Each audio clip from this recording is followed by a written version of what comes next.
Hello and welcome to another Miko Peled hosted webinar. I am your host, Jamil, and I'm going to be introducing today's event. The name of today's webinar is Should Progressives Support the Biden-Harris Ticket? I will be facilitating the Q&A portion after the panel's discussion wraps up. So as you probably know, we're doing something a bit different for this webinar. We're going to be sort of dipping our feet into some non-Palestine related subjects, although, you know, this is Miko Peled. We can't leave Palestine completely out. So rest assured that it will definitely come up in the discussion within the context of this topic. So, you know, about a month and a half ago, we put out a call to our network, Miko's audience, some friends of ours as well. And basically, we were looking for people living in the U.S. who are under the age of 30, on the younger side, and we wanted to assemble a panel of just regular people who, you know, broadly speaking, lean to the left side of the political spectrum, and that's kind of why we're using the term progressive as a shorthand for the purposes of this event. Obviously, there's plenty more nuance to each panelist's, identification in terms of politics, but we wanted to get to the heart of the question about the importance, or maybe even the necessity, we'll see, of progressives to be casting a vote for the Biden-Harris ticket in this upcoming presidential election.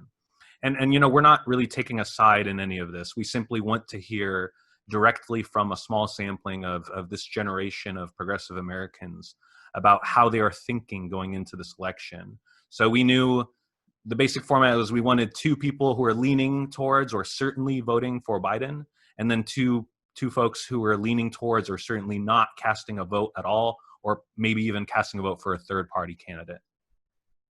So after speaking with several people in our circles and with people who inquired about participating in the webinar, we basically were able to assemble a really fantastic panel. These are all people under the age of 30. All are involved in grassroots organizing in one form or another, and all have opinions about this upcoming election. They also have opinions about the Democratic nominee and kind of the fate of the country, you know, post-November. So Miko is going to be engaging the panel in discussion, but we're mainly going to be focusing on three important topics in relation to this election and the climate right now. One being Palestine, the second being immigration, and the third being the environment and climate. And I want to thank our panel so much for their time and participation today. We're really looking forward to your insights and your analysis, and I'd like to introduce that panel to you all right now. We have, first off, Jasmine Collins from Syracuse. We have Eitan Peled from San Diego. We have Yara Akka from Boston, and we have Annalise Friedman from Las Vegas. And of course, we have author and activist Miko Peled as today's host. So I want to also thank the audience out there. Thank you for joining us for this live and important discussion. We're going to be streaming this to Miko's Facebook page. So if you want to share the event with people who didn't register, just send them to Miko's Facebook page. It's facebook.com/Miko Peled official. They can watch the live stream. It'll also be available immediately right after this event. And we also make our webinars available to rewatch along with further reading and citations at mikopeled.com. You can also pick up either of Miko's books at mikopeled.com. Highly encourage you to do so. And we will basically be beginning the Q&A after the discussion wraps up, maybe 60 minutes, 80 minutes, something like that. But at any point in the conversation, you can hit that Q&A button in your Zoom toolbar at the bottom of the screen to submit your question. And yeah, I think I covered everything. We are ready to start here, so I'm going to pass the reins over to Miko. Thank you, Jamil. And thanks, Michael, for your work behind the scenes there. I see the chat's already going on. Thank you again to the panelists, Jasmine, Annalise, Yara, and Eitan. Eitan is my son, in case anybody didn't know that. And one thing I want to mention that just came up before we actually start with our main topics for discussion is the Zoom event that's about to start later on today, pretty much after we finish. That was scheduled to host Laila Khalid, the Palestinian well-known Palestinian, Laila Khaled, who has quite a history. And Zoom decided to cancel it. And so I think it's important for as many people as possible to go ahead and sign up for this event to make sure in any way possible that Zoom does not have the right to censor people if they don't like them. So I encourage everybody to look into that. It's Laila Khaled, and it's a Zoom event coming up later on today. The topics, like you heard, are going to be Palestine first, and then immigration and the environment. And as we listen to the news, as we, whether it's a radio, print, or TV, the conversation is mostly Biden or Trump. But there's another really, really important conversation that I think should be going on, and actually is going on among progressives. Is it more important to vote for Biden so that we could get rid of Trump, or is it more important to just vote our conscience, which may be a write-in or maybe a third party? And that's really what we're going to be talking about. And I think each and one of these issues is going to, is relevant to this conversation. Now, on the issue of Palestine, I don't think anybody has any doubt that Joe Biden stands behind Israel 110%. He's declared himself to be a Zionist, and he went all out, as did his running mate. And the Democratic Party establishment supports Israel. I mean, even their platform, you can't even get anything serious about Palestine on the Democratic Party platform.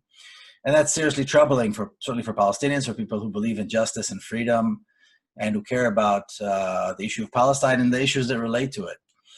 And so I thought we would start by discussing that and see what the panel has to say about that particular issue first. So maybe, Yara, I'll start with you and kind of go around one at a time. So go ahead. Hi, everyone. My name is Yara, and I'm recently graduated from UMass Amherst. I have a lot of thoughts about the current Democratic ticket, especially in relation to Palestine. I think that it's really no secret, as you said, Miko, that the Democratic Party has really stood behind Israel 110%, which I have issues with. I fully believe in the rights for all Palestinians. I believe in their right to the land. I believe in the existence of a state of Palestine. And for me to look at these candidates' track records is, troubling. Obama, with Joe Biden as his vice president, signed the largest military aid deal to Israel in history. It was $38 billion that could never be reneged upon. And Kamala Harris, as recently as this and last month, has pledged unconditional support for Israel regardless of their political moves, which in reality are human rights violations through annexation of Palestinian land and violations of international law. So I'm definitely concerned about the Democratic ticket's approach, but I think it's also, concerning what Trump has done so far as well. I mean, moving the U.S. embassy to Jerusalem was a huge step in the wrong direction, I believe. And he has become very close with Netanyahu, which again is really troubling for me. And in regards to Palestine, it is really difficult to say that one ticket is, behaving better than the other. I have yet to see Biden and Harris advocate for Palestinians, or to even say that they deserve rights, or to say that Israel has actually violated international law, which it has. And to me, that's spineless, to not even acknowledge that Israel has broken international law when it so clearly has through annexation. And for me, it's my entire philosophy on voting right now is basically that it is a privilege, and that more and more people are losing that privilege through disenfranchisement and many other causes. And so for people who either are Palestinian or identify with the cause, I find it really hard to tell people in relation to Palestine how they should vote. And I also think it's troubling when people with privilege who aren't as invested in that cause are telling people how they should vote in relation to that.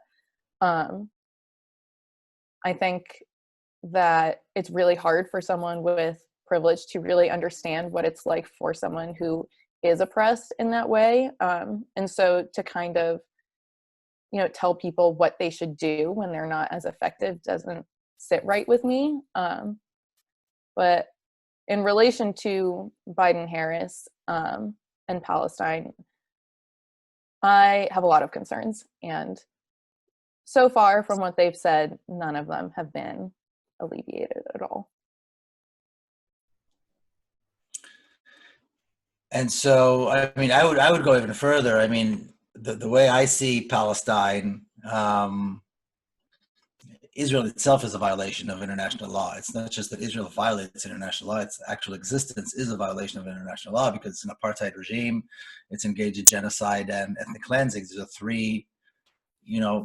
are three very well-defined laws that Israel violates by its very existence. But I want to push you just a little bit more. So what would you tell people who are asking you, who should we vote for? I mean, is it better to have Biden there and maybe the people that he brings in will alleviate the situation? Maybe he brings people in that will help bring about change. Go ahead and talk a little bit about that, please. Sure. I personally have trouble telling people how they should vote, to be truthful. I don't necessarily have faith that they would bring in people into their cabinet in relation to Palestine specifically on this specific topic. I have a lot of trouble believing that they would bring in people on their cabinet that would be remotely supportive to the Palestinian cause. If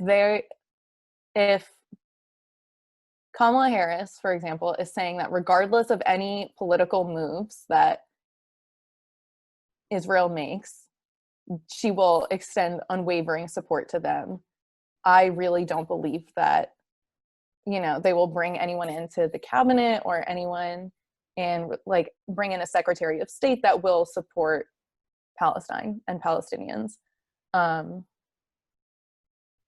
But I think there's a lot more that goes into voting than one topic. So, I mean, when it comes to Palestine, I understand if people are deterred from voting from the Biden-Harris ticket because of that.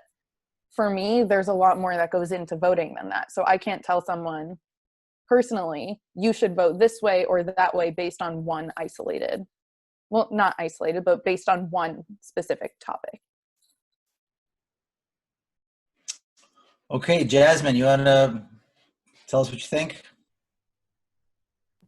So I just want to reiterate a lot of what Yara said and a lot of what Miko said. The state of democratic policy on Palestine is worthy of it's absolutely unacceptable. It's inexcusable. The way that the Democratic Party, both its voters and its leaders, have aided and abetted everything from war crimes to outright ethnic cleansing in Palestine, absolutely unacceptable. And this is one of the most important issues, or it should be one of the most important issues for Americans, period. I looked over Biden's campaign website, and I looked at his policies that relate to Israel.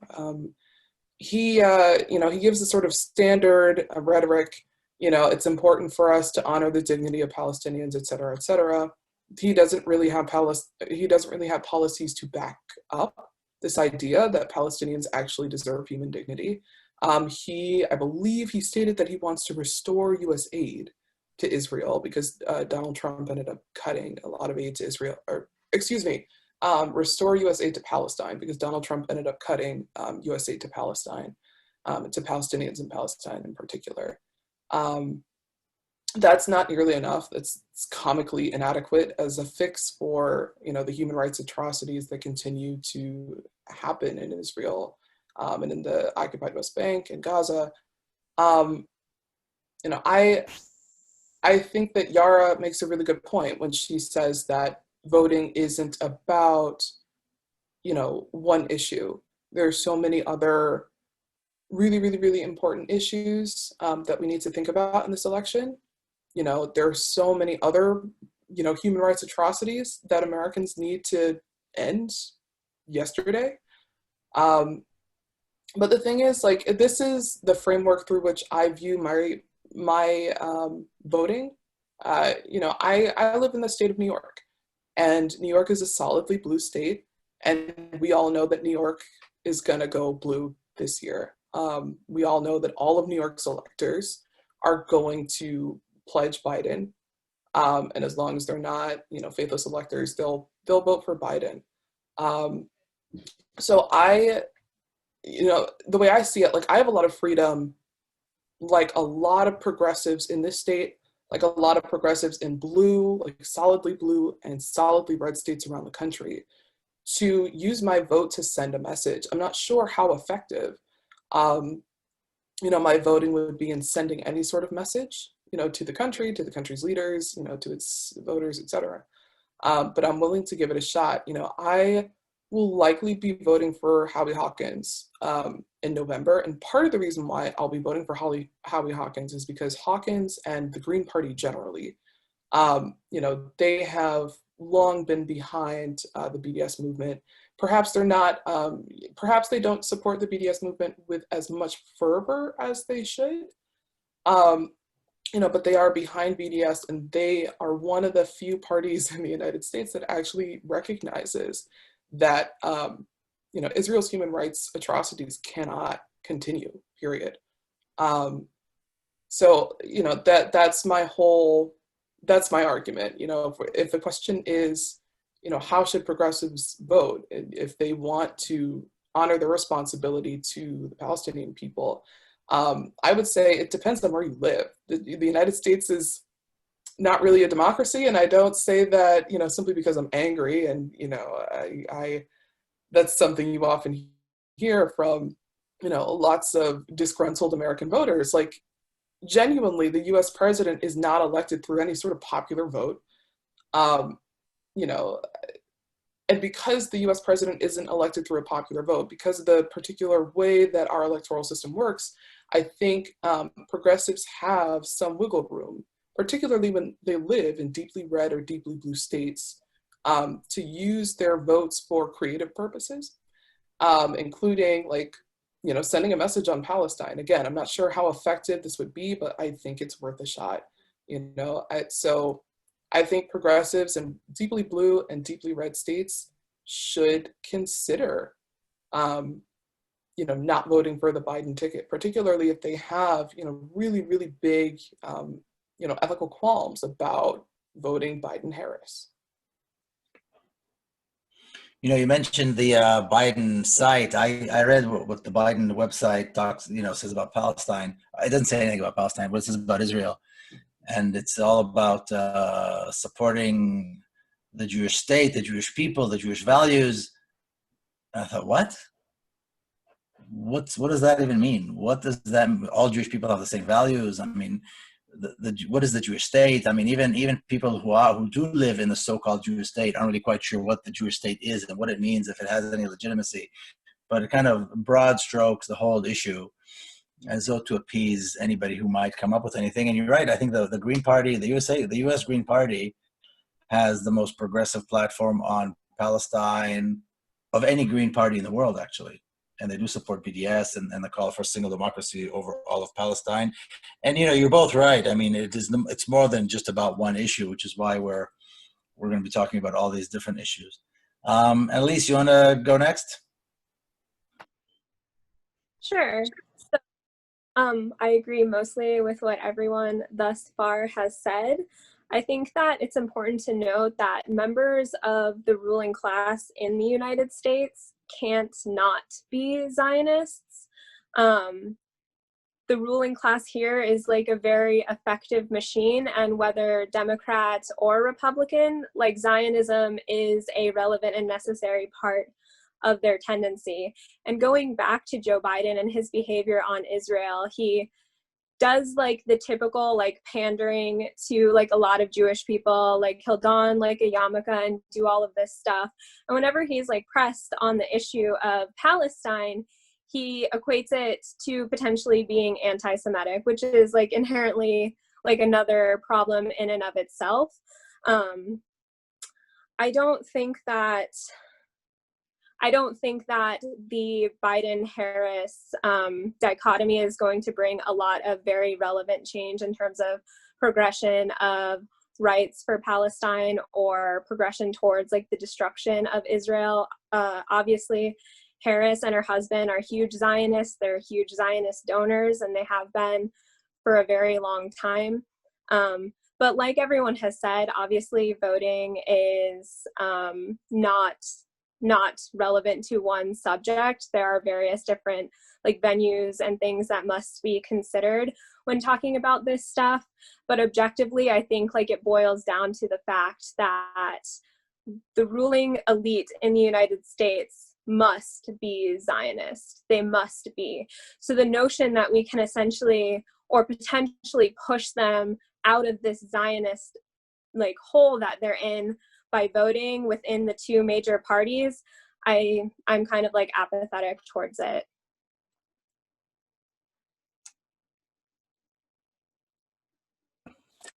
As you were saying that, I was thinking of two things.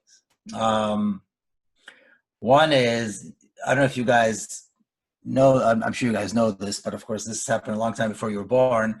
There used to be this country called South Vietnam. And, America supported South Vietnam, American presidents supported, American politicians supported South Vietnam. It was categorized as our most important ally in Southeast Asia. And even in the early 70s, I believe even Gerald Ford, when he was president, said, we will never forsake our most important ally in Southeast Asia. And of course, a few years after that, there was no more South Vietnam. So that just kind of shows that even though we assume one day that everybody and everything is going in a certain direction, there is perhaps the possibility of change, and there is the possibility of moving this. And it was very similar in South Africa too. I mean, the United States was certainly the last, one of the last, if not the last country to support boycotting apartheid South Africa. And it was a tough struggle. And eventually, of course, it did happen. So there is a movement, and I agree with everything the three of you said so far. But as I look back at these two examples, that does show us that perhaps there is room to hope for, to expect, to bring about some change and some movement. Eitan, why don't you go ahead? Hi, everyone. As mentioned, my name's Eitan. I think there's a lot of really good points that have been made thus far. And I guess before I get into the specifics of kind of what's been said and my take on Palestine and this generally is, I'll maybe just describe kind of the framework with which I'm looking at this election. Generally, right, when we vote in November, it's not a wand that we're waving, like it's not magic. I don't think that we can create a huge change like a lot of these important issues that we've talked about so far and we'll talk about to be resolved just by voting. That's going to come by the day in, day out organizing that where we're pushing our elected officials to change our systems to start to see a world that we want to see, in this case, for Palestinians to live with equal rights and dignity. And then kind of within that framework, we have this reality that in January, kind of on the inauguration day, it'll either be Donald Trump or it'll be Joe Biden that will be taking the White House. And so just kind of like accepting that reality and working within that. If Joe Biden is in office, Joe Biden's a politician, as is Kamala Harris. We've seen them shift more progressively on a number of issues. There is a chance that progressive issues will be heard and that they will enact policies in line with those progressive issues. They're going to be presented with a slew of them, including Palestine, immigration issues, climate, foreign policy, generally wars, etc. Some of those will be compromised away, some of those won't, but there is a chance that some of them can be put forth. Whereas with a Donald Trump presidency, that chance this simply does not exist for progressive issues. So on the issue of Palestine, again, I agree with what's been said. If you look at the website, Joe Biden's website, if you look at his and Kamala Harris's history, they're kind of in practice, it's not all that different when it comes to creating a world where there are equal rights for Palestinians and justice for all the wrongs that have been done to them thus far. But what I think does make a small difference is, one, kind of my point earlier, that if we organize hard enough and a bill like Representative McCollum's bill comes to the White House desk for them to sign, that would make a relatively small change for Palestinians, but it's not insignificant regarding the detention of Palestinian kids, that the Biden-Harris administration would sign that. The Trump administration would likely not sign that. So again, this is not a huge change that is going to free Palestine with the stroke of a pen, but it's a small difference that will make the lives of folks slightly different. If we look at the way the foreign policy and the foreign aid budget have been put forth the last couple of years, the Trump administration has tried and been relatively successful in slicing aid to Palestine, as has already been mentioned, aid to UNRWA, which is, again, not the most wonderful solution for Palestinians, but it does provide important resources for a lot of Palestinian kids, namely schools and education. If we look at kind of in practice on the ground, I remember my first trip to Palestine after Trump took office, and this was actually right around the time that there were conversations about moving the capital from Tel Aviv to Jerusalem. And at the time, I was very much of the sense of, okay, like now we're just calling a spade a spade. President Obama signed the biggest, aid package to Israel, in history. This isn't changing much. We're just more saying what, we're doing things that are more in line with, or we're saying things that are more in line with our actions historically as a country. But then I got on the ground and I was meeting with some friends, some activists in Hebron, in Navi Saleh, et cetera, and just kind of hearing, like, did it make a difference for them on the ground? Is it looking the same? Obviously the occupation still exists, but there were actually small nuanced differences that, because the soldiers on the ground were so much more emboldened by the fact that they had this kind of Trump Netanyahu support. And one of those small changes was that they were moving away from using more tear gas, shock grenades to disperse nonviolent protests and those that were happening every week at the time. And they were starting to use live ammunition more often because they were more emboldened to do so. Now, those are two horrible options to choose from, but that is a small thing that is making a huge difference in the life of people. I would much rather get tear gas shot at me than get shot at with live ammunition while protesting.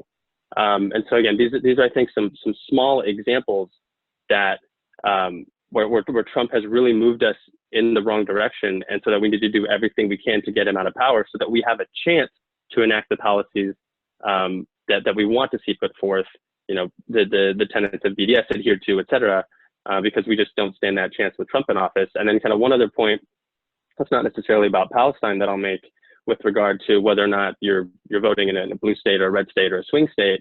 I think the reality is that Trump has and continues to exhibit pretty fascist tendencies. And there was actually, I think it might have been the Washington Post put out an article recently that was a handful of experts on, I think it was like presidential transition or transition of power, I forget the exact name, where they ran a couple of scenarios and what would happen in November based off of the election results. And in almost every single one of those kind of outcomes that they're playing with, they all ended in a constitutional crisis, with the exception of the one scenario where Biden wins by a landslide. So that's why I think it's so important that even for folks like me, I'm registered to vote in California, to vote for Biden really is a vote against Trump, even if you don't agree with many of their policies, in order to mitigate that scenario happening.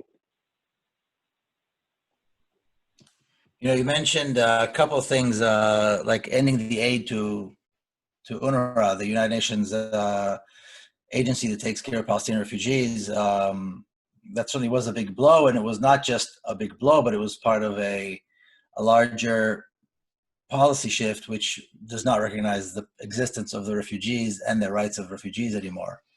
So the claim that came with that was that really the only refugees that have any rights to be recognized as refugees from Palestine are the ones who actually lived the expulsion and not their descendants, which is of course not true. According to international law, the their descendants have refugee rights and the rights to return and be compensated as well. So that's a big, that is part of a very, very big policy shift. And it's something that is exactly what Israel wants. It wants to completely erase the refugee issue, pretend that there are no refugees, and the refugees that exist have no rights and have nothing to do with Israel. So and also getting rid of, they didn't only stop the payments, whatever small payments they were making to the Palestinian Authority, but also closed down the Palestinian mission in Washington, D.C. So there is no Palestinian mission anymore in the United States officially.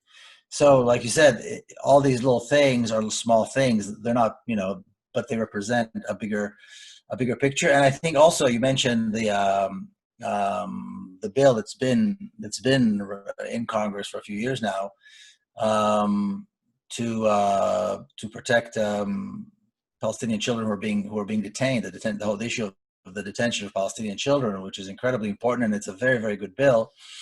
We may well see at least 3-4 more members, if they get elected, people like Cory Bush and Jamal Bauman and others maybe, who will be supporting this. And so there may be a push in that direction. And again, perhaps there's a possibility there to bring about change as well. So there's lots of little things happening that, contribute to this conversation.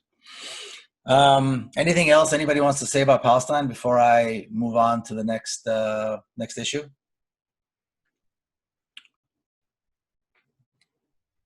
I'd just like to ask Ethan for the Washington Post article that he was describing, because I'd like to read it.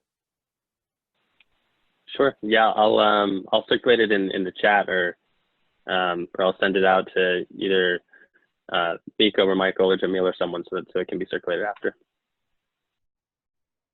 Also, I think just very briefly, I think the topic of how many votes Joe Biden would have to win for us to avoid a constitutional crisis, what the particular vote count would have to be in November, what the electoral map would have to look like in November, for us to potentially, prevent violence, etc. That's a really interesting conversation. I'm not sure if this is the forum for that, but very interesting. Yeah, I certainly agree. It's one of those things that, we can't perfectly predict it, right? We don't know what's going to happen.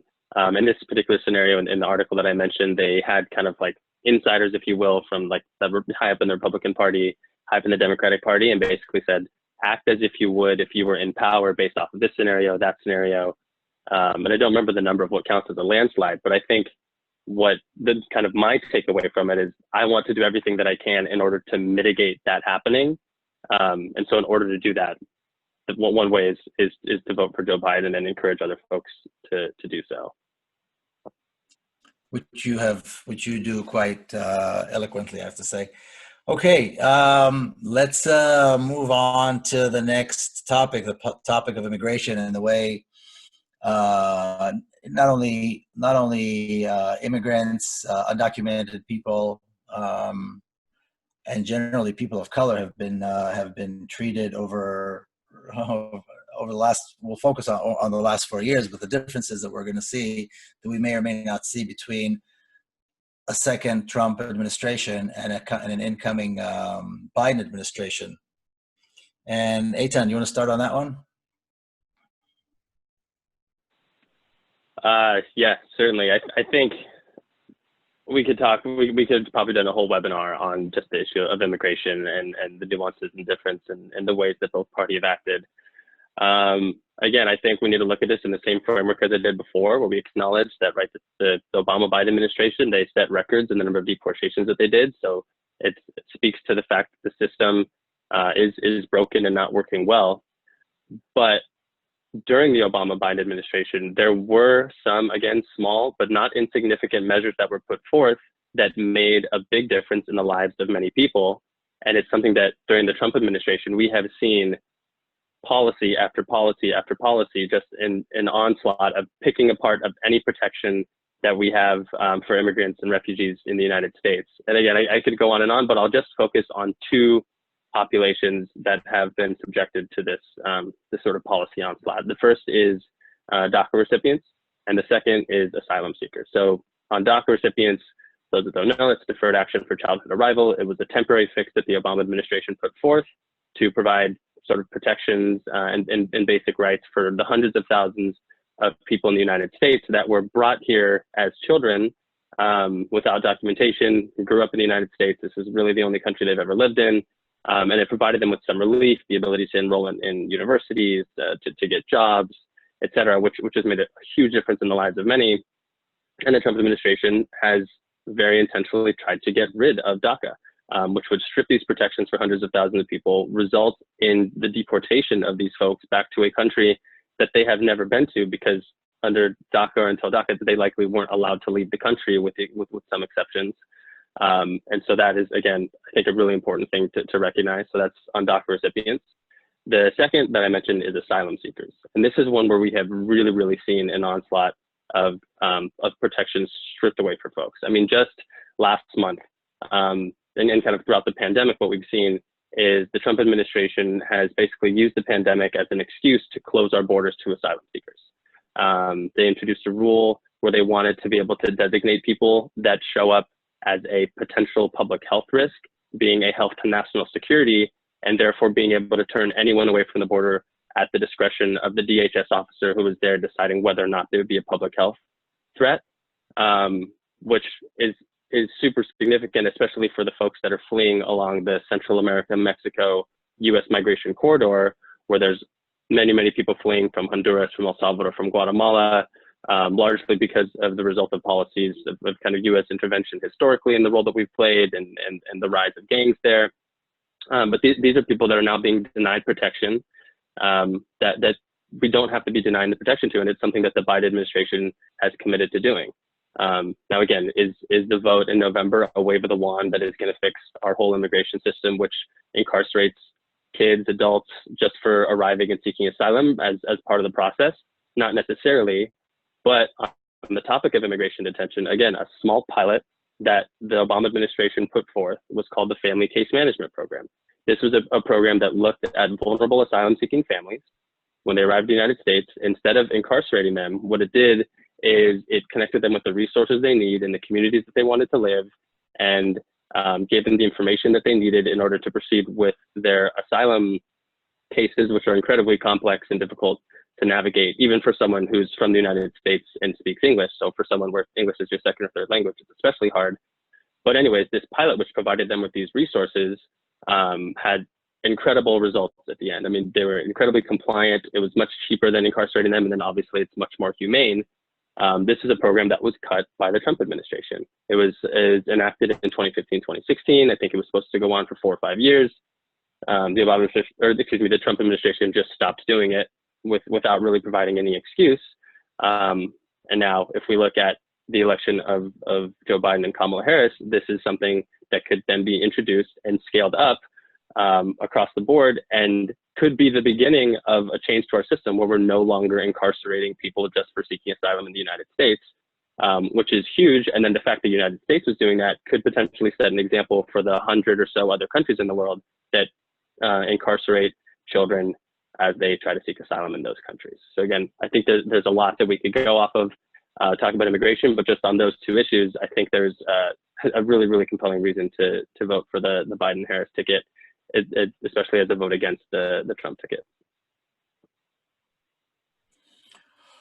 Okay, and I think this is, it seems to me this is one issue that very few people know about in any kind of detail. So I think it's really, really important to get into that and to understand it better, and why this is an important issue, and the lives that are at stake, and the kids that are, you know, the conditions in which children, and the numbers as well. Could you touch on numbers a little bit, Eitan? Talk about numbers a little bit to give people an idea, a better idea. Yeah. So I mean, data is sometimes hard to come by on this issue, because people that, sorry, taking a step back, people either cross into the United States in one of two ways if they're trying to seek asylum. Either at a port of entry, where they show up at the port and they say, hello, you know, I'd like to seek asylum. Customs and Border Protection processes them, it counts as an apprehension, and they go forth. If they don't enter at the port, they'll enter between the port, swim across the river, through the desert, etc. Those that are not apprehended by CBP, we don't know those numbers, but there are a number of apprehensions that happen. And so just to give a sense of the numbers that I'm going to give. And then they're updated every month on the Department of Homeland Security's website. But in fiscal year 2019, so if we look at October 18 to October 2019, there were about 70,000 unaccompanied children that had crossed. And then we're looking into the hundreds of thousands if we start to include adults or people that traveled in a family unit arrived in the United States. But all in all, during that fiscal year, we're looking at probably about 1 million apprehensions, which again, there are likely others that were beyond the apprehensions, but those numbers are kind of impossible to go by. These are the people that are actually tried to cross and were detained. Yes, that were detained. And I say apprehended because those that do cross between the ports of entry, because of a number of other policies that the Trump administration has put forth, when you arrive at the port of entry, they're forcing people to wait in really, really dangerous parts of Mexico, where some people are saying, no, I don't want to wait here with my family or by myself because Las Zetas or one of these other cartels is there. So I'm just going to swim across the river, I'm going to cross the desert, and then turn myself in to Border Patrol and then be detained, et cetera, et cetera, et cetera. Yeah, this is pretty, I think this is pretty horrifying, horrifying stuff, horrifying information. Let's go, let's see, Jasmine, you want to go next? Sure. I was trying to recall actually what Biden's position on ICE and what his position on the formation of DHS was in the early 2000s. And the reason why I was trying to do this is because like I think that, first of all, it's important for me to acknowledge that I am very sympathetic to a lot of Eaton's points. I certainly a Biden presidency would be much, much better for migrants to the United States than a Trump presidency. And it is absolutely imperative that we ensure that Donald Trump doesn't have an opportunity to separate more families, to incarcerate more children, to leave more families homeless in Mexico, to further destabilize countries like Guatemala and Mexico by forcing migrants to sort of remain in a sort of legal limbo in these countries. That said, though, I honestly don't see a good way out of the current situation that we're in because, you know, clearly one of the two major party nominees is going to become president in November, and neither of them is committed to actually dismantling what is a very effective, very violent system for incarcerating and otherwise depriving the human rights. Depriving the human rights of migrants. I think about this a lot. You know, ICE, DHS, these are very new agencies. You know, the United States government did not always handle immigration issues under, you know, a department with the mission of protecting Homeland Security, right? The United States used to handle immigration as part of its strategy to deal with labor issues. And there were lots of problems with that. But like part of what happened after 9/11 was that both Democrats and Republicans supported this push to essentially criminalize migrants just in general, to view migrants as almost inherently criminal. And that is the reason why we have ICE. That is the reason why we have DHS. And that's the reason why, you know, DHS departments like ICE and Customs and Border Protection are so violent. You know, it's the way that DHS is structured, and in particular, the way that ICE and Customs and Border Protection are structured. You know, they are very, very well designed to inflict violence on migrants. And so if some president comes along, or if some DHS secretary comes along and wants to inflict unbelievable violence on migrants, he can very easily do that simply because of the way that our immigration services and agencies at the federal level are designed. So that's a long speech essentially to make this point, which is that like ICE certainly needs to be abolished, and DHS needs to be completely reimagined and reorganized. Its mission, you know, and protecting Homeland Security and also handling migrants, that needs to be completely reimagined and reorganized. And Biden is not going to do that work of reimagining, reorganizing DHS. Kamala Harris is not going to do that work. They have, both of those candidates have not, both of those candidates have actually expressed that they, you know, have no interest in, they have no interest in sort of joining the movements to abolish ICE and to take the abolition of, you know, carceral systems for migrants seriously. You know, neither of those candidates has expressed that they want to abolish these Gestapo-esque forces that quite literally kill children and adults. So like I again, you know, I don't really have a solution here, unfortunately. Beyond simply trying to communicate at the ballot box that, you know, there are lots of Americans who understand that, you know, the organization of DHS is absolutely unacceptable, you know, and the treatment of migrants and the treatments of Portland protesters is evidence of that. You know, beyond trying to communicate at the ballot box that we do not support candidates who are behind ICE, I simply don't know what to do. Yeah, by the way, you guys can respond to each other while this is going on. So if anybody, if you'd like to go back and forth, you're welcome to do that. Yara, why don't you go next? Sure. So I have a lot of thoughts on this. Good. It's no secret that, you know, Obama started, or, you know, really started to establish a legacy of mass deportations, which Biden was inevitably a part of. And it's also undeniable that Trump ballooned this even more. I work as a volunteer legal assistant with Raices through the Immigrant Protection Project. And especially in the era of COVID, Trump's policies have been like disastrous, could not be more of an understatement. And it has been so unsafe in these detention facilities already, let alone with COVID, which has spread like wildfire in these facilities.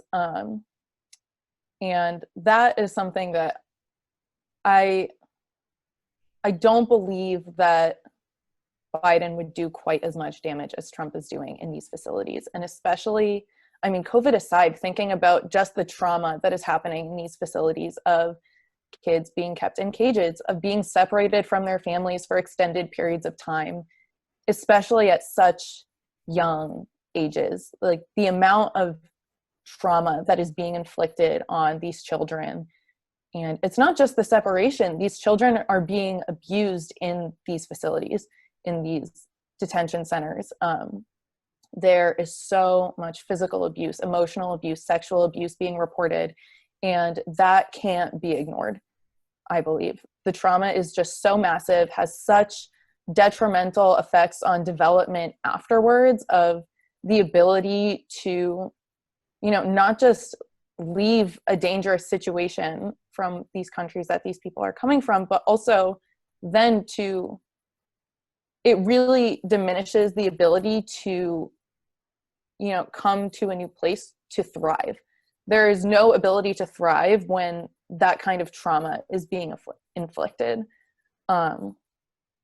And that for me has been compelling with Biden Harris, and that I don't believe, like, I agree with Etan, like, I don't think that voting for them is going to make these issues go away. I completely agree with Jasmine that ICE needs to be abolished and DHS needs to be completely reimagined. For me, I think about who has done more damage and who it will be easier to organize against, and who it will be easier to organize under. And for me, that is where Biden Harris becomes more compelling in terms of where I'm casting my vote in November.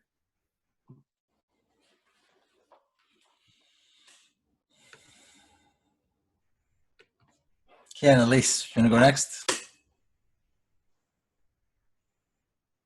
So I agree with Yara that the exposing of these serious issues has been a really, really important task, and it's promoted a lot of language surrounding like abolish ICE and reimagine Department of Homeland Security.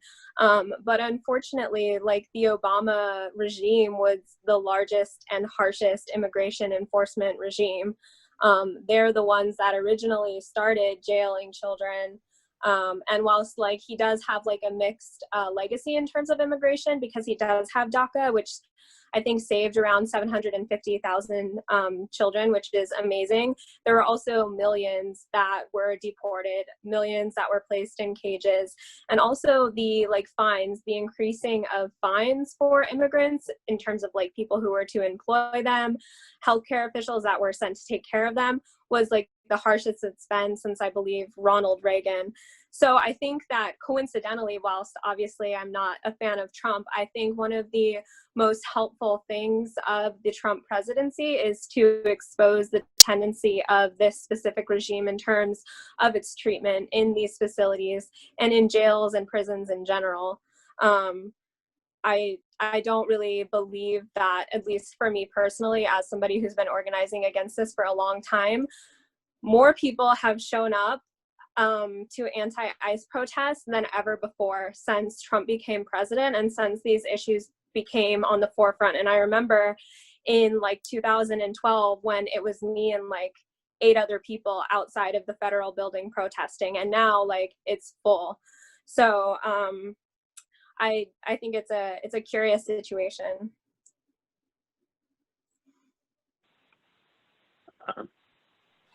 I want to just oh, go ahead. No, go ahead. No, go ahead. No, just a couple points. I think, I mean, I agree with a lot of what's been said. Again, the DHS and ICE and the horror that they've inflicted on folks is unspeakable. But one thing that I think, again, kind of strengthens the notion that that the Biden administration may do some real positive work on this.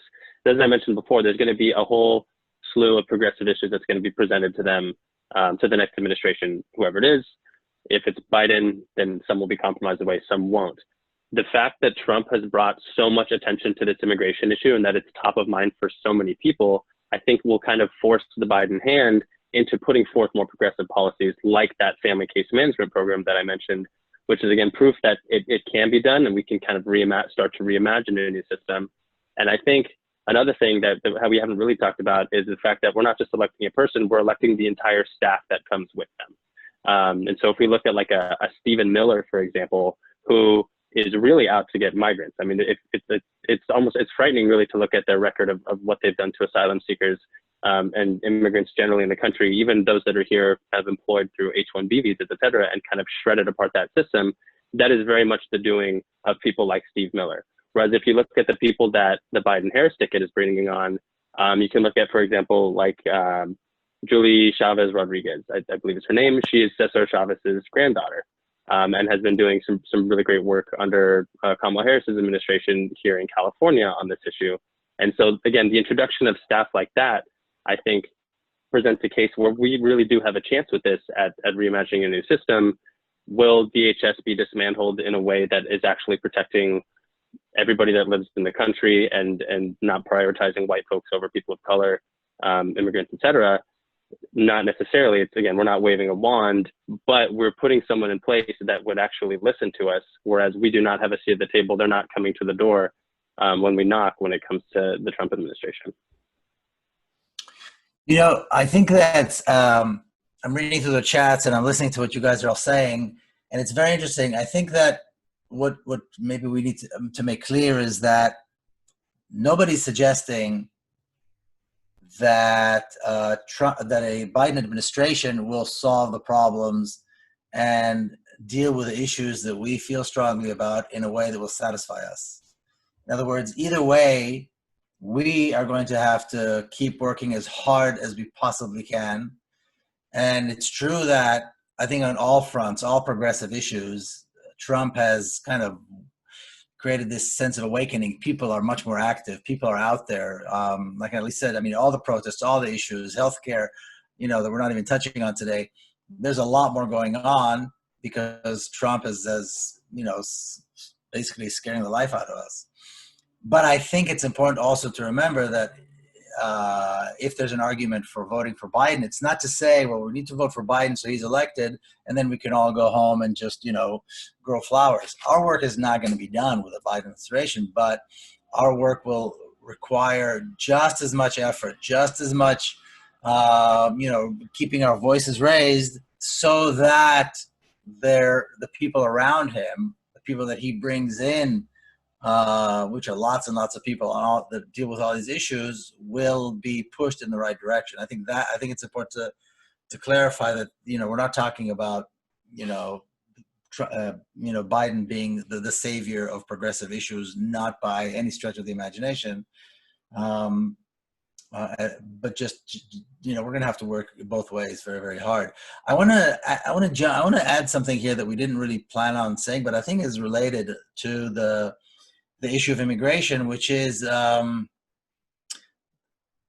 you know, this the wake of the Black Lives Movement, the protests that have been going on since the death of George Floyd, the kind of the awakening that has taken place in America to the treatment of blacks, people of color in general.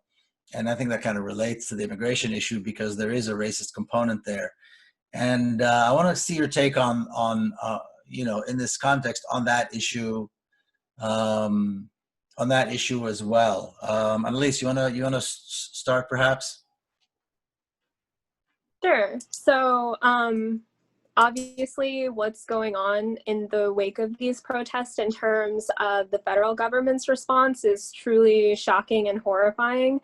I think it was last Wednesday when the article dropped that they were considering using a heat ray on protesters in Washington, D.C. That was like truly sickening, not even to say that I'm surprised because I have obvious feelings about like the government and how like sinister they are. But I think that this is truly like just a shockingly low point in American history, how protesters are being treated. And I find it really unfortunate that the Biden-Harris campaign has, especially Joe Biden, he's come out to say like he would jail protesters, you know, he's against socialists, he's against anarchists, he would be there reinstalling law and order. I think that was really a missed opportunity and an inappropriate opportunity when he was asked about like the Black Lives Matter movement to take it to that position.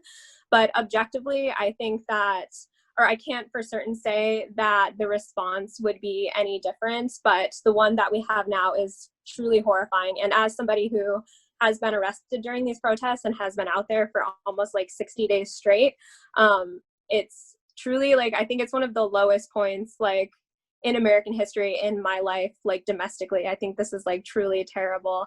And that's why I think I was so disappointed when Joe Biden gave that response. Not that I was surprised by it, but I really feel like it could have gone either way, because you're talking about citizens that are hitting the streets to promote the notion that Black lives matter in all aspects of life.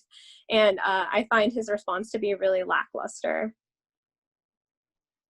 Yeah, what do you think? So I think you're right. There's completely a racist component to it. And I think a huge part of the conversation about Black Lives Matter is inherently mass incarceration. And that is something that, you know, both members of the Democratic ticket have furthered, which I agree with Annalise is really disappointing. But I really struggle to, I think just seeing what the Trump administration has done, like in the wake of these protests, has just been so like horrifying and has violated like international law numerous times. And for me, seeing that, my first thought is, one, we have to keep organizing. Two, it won't automatically be solved under a Biden administration, but that the Trump administration has to go. A million times over, it has to go. And for me, the only real opponent to that is Joe Biden and Kamala Harris, which I'm extremely disappointed in. I am very upset that we're in this position of those are our two choices in terms of if Trump's going to go, who's going to get him out. And I think I will always be angry at that. But I also have had to face that those are the two options in terms of, who's going to become president. And for that is where I have had to, kind of realize that I think my vote is going to go to Biden in November because Trump just has to go. And I think, what you were saying earlier is right, that these problems are not going to go away under Biden. And we do have to organize just as hard, if not harder, because so much of what Democrats do is actually very similar, but just hidden, like they're very polite about the terror they inflict. And it makes it a lot harder to rally against because people start to ignore it. Like a lot of people get comfortable. And I think in some ways, like that's a risk going into, if Biden becomes president, like, will people become comfortable? Will people organize as hard?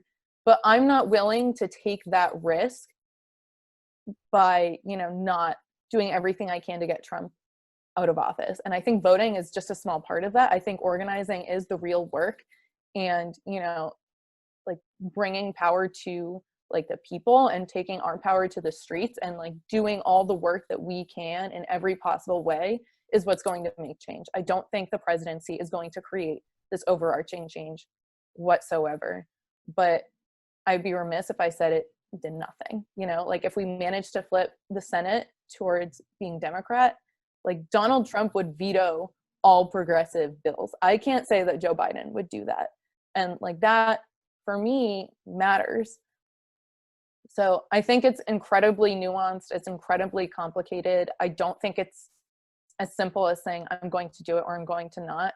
Like my plan to vote for them in November has been a very long process of back and forth and acknowledging that there are so many issues that they present.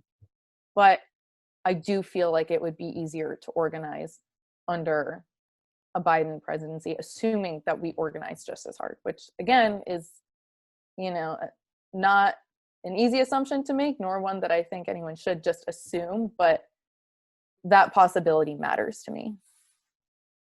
I think you brought up an important issue of mass incarceration, which also just ties into the treatment of Black people in America in general.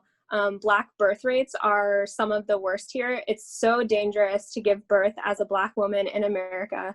The Black quality of life is so significantly low. And I think, like you said, or what you alluded to, like voting is the least relevant form of political participation. It's one part. It could be one part if it's part of your politic, but also like organizing and pushing the notion towards exposing that America is like an illegitimate settler colonial society, and very bound into the fabric of our existence is internal systemic racism. And that's something that we need to be pushing to abolish, to expose and abolish. And unfortunately, like you said, Kamala Harris is a big propagator of mass incarceration. Joe Biden is as well. I mean, it's really hard to find a career politician that isn't. But I think it's really important in terms of this issue, like if we're really talking about Black Lives Matter, is to expose America for what it really is and understand that conditions may subjectively get better under certain circumstances, depending on who's president, most likely not, but to expose America for what it really is and to expose the treatment of Black people in America that has been the same since its conception, since they were brought here to build this country. I totally agree on all of that. I think for me, the way I view it is there are two approaches that are both important. And the first is the long-term approach of like, these are massive systemic issues that no president, I think, in our near future is ever going to really combat. And that's up to us completely as citizens and members of this society. And like, we have to create the change. We cannot rely on the people in power to do that whatsoever. I think that these changes of uprooting these entire systems are going to take a very long time. And in the meantime, there are real people on the ground who, need help. And I guess this kind of goes back to what Itan was saying before with our first point about Palestine and like what we were talking about with funding for organizations that's been cut by the Trump administration. But in the short term, like these small things under some circumstances, of course they're not enough. They will never be enough, but they're also not nothing. And like there are real people that are impacted by losing these resources that, like of course, like it's never going to be enough, but it's still something and it still matters. And like that these short-term effects and these short-term changes and policies, they create real impacts on people's lives where they don't solve the problems, but they make them a little easier to cope with. And I think that's still relevant, of like making it like any mental relief that can come about on the way to uprooting these systemic issues matters because it's so exhausting. And, like I'm saying that as someone who has a lot of privilege, like I grew up around Boston. I received a higher education. Like I grew up in a very progressive bubble and my higher education was also in Massachusetts. I think like those can't be ignored. I have a lot of privilege like within this position. And so I can't imagine for, people with less privilege than I, how much even more exhausting it is. And like those small changes, like you're right, they are only under some circumstances, but I think they still matter. And also it's a question of, I think the big question is getting rid of Trump the name of the game, or is there something else? And I think that's exactly what defines what you're saying, Yara. I mean, getting rid of Trump, that is the name of the game, or is it not? So that's the question. Eitan, you want to jump in on this issue of the whole Black Lives Matter and what's been going on under the Trump administration? Sure. And I mean, talking about the tie between immigration, DHS, and Black Lives Matter, we don't have to get very creative in thinking about how we make that tie, because just recently, to try and quell, if you will, some of the protests that were happening in DC, there are some reports that indicate that the Trump administration actually took ICE detainees from a completely different state, flew them to detention facilities in DC just as a means to get some DHS officers to DC during that protest. And in a similar vein to what I've been talking about, kind of putting pushing Biden, if he's elected, on a slew of progressive issues that some will get compromised away and some won't. In the same vein, Trump is being pressured from the extreme right. And they're starting to think creatively about ways to implement some of these sort of, again, these like fascist tendencies. And I think the use of DHS against protesters is one of those examples. In looking at ways that, okay, DHS has jurisdiction, if it's a port city within, I think, 100 miles, that's why they were able to send them to quell protesters in Portland and in some of the other cities. Thinking more creatively in the way that they've sent the DHS and enlisted them to quell protesters in Chicago and some of these other cities are incredibly harmful things that evidence suggests that Biden would certainly have not engaged in. And so I think that's kind of one strong argument for that, is that even if Biden, again, and I agree with Annalise that he had a lackluster response when it comes to his stance on what it's re-envisioning what community safety looks like without policing and the Black Lives Matter issue generally. Either way, his answer and his actions are day and night compared to the Trump administration, right? I mean, we're talking about a Republican Party that took the two individuals that pulled out guns on nonviolent protesters and pointed them at them as they passed in front of their house, being given a platform at the Republican National Convention above some very senior Republican political officials that didn't have a chance to speak at that convention.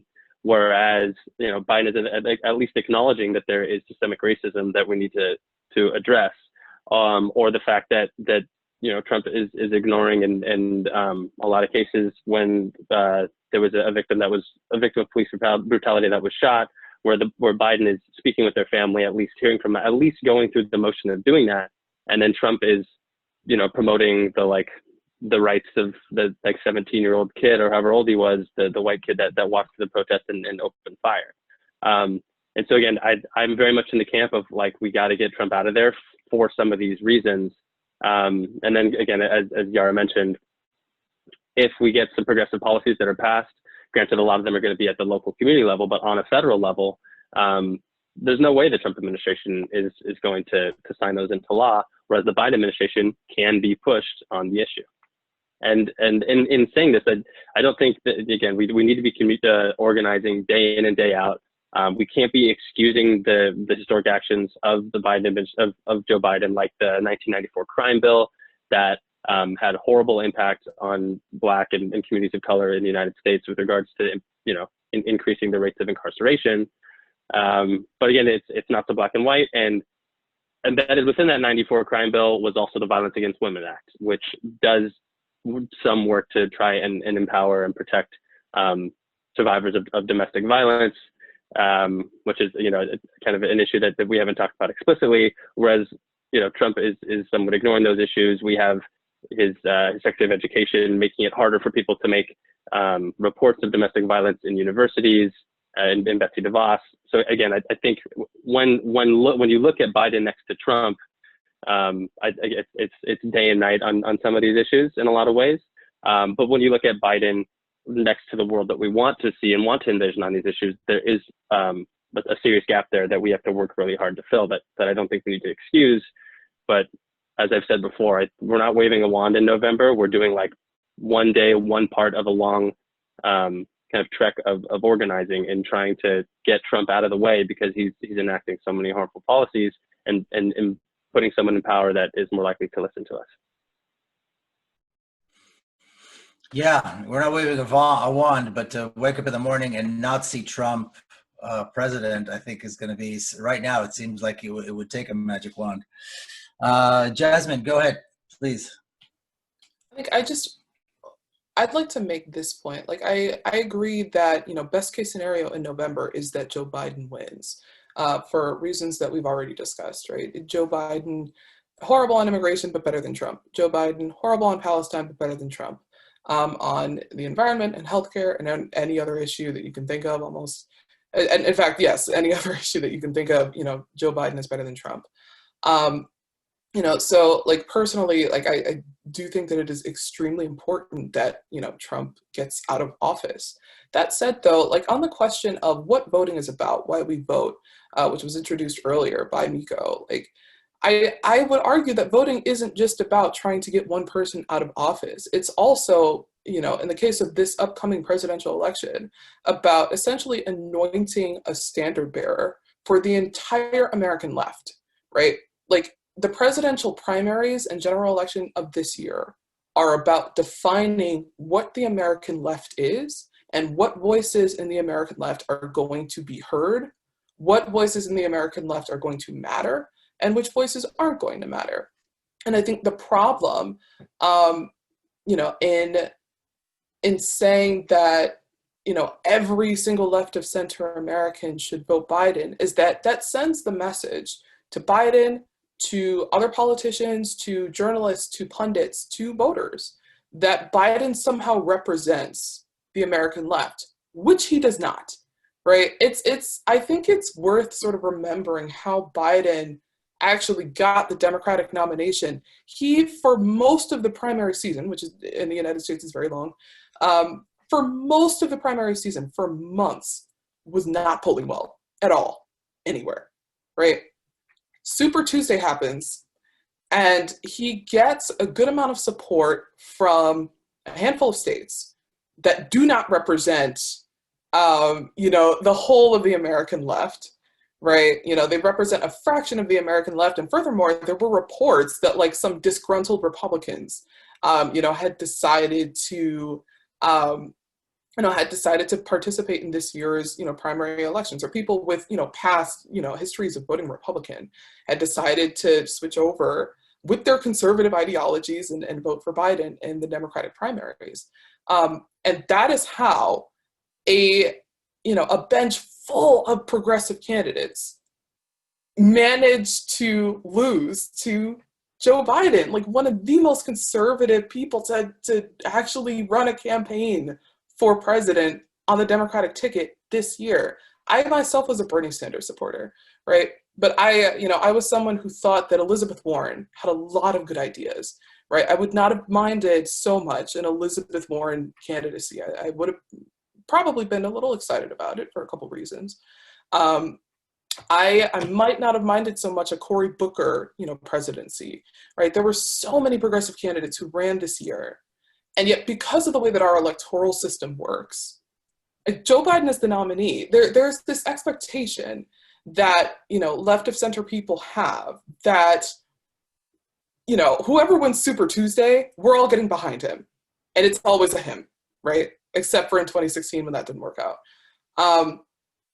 There's always, this expectation that, the sort of most centrist, most moderate candidate on the left is, or one of the more centrist, more moderate candidates on the left, they're going to be the standard bearers for the entire American left. And that is extremely problematic for reasons that we talked about, right? The American left, or the moderate American left, is nowhere where it needs to be on immigration. It's nowhere where it needs to be on Palestine, or on healthcare, or on income inequality, or on racial equality, right?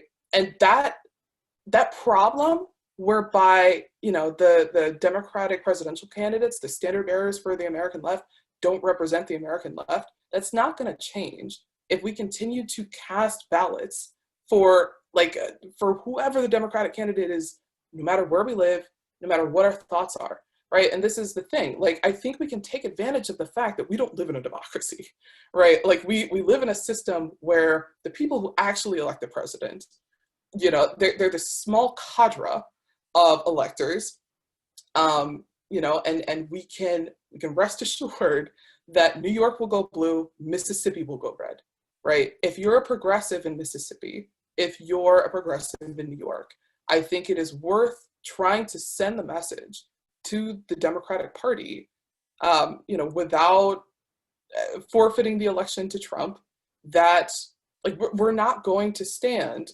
for the most moderate candidate always being the standard bearer for the American left. That's morally unacceptable, right? And it's not democratic.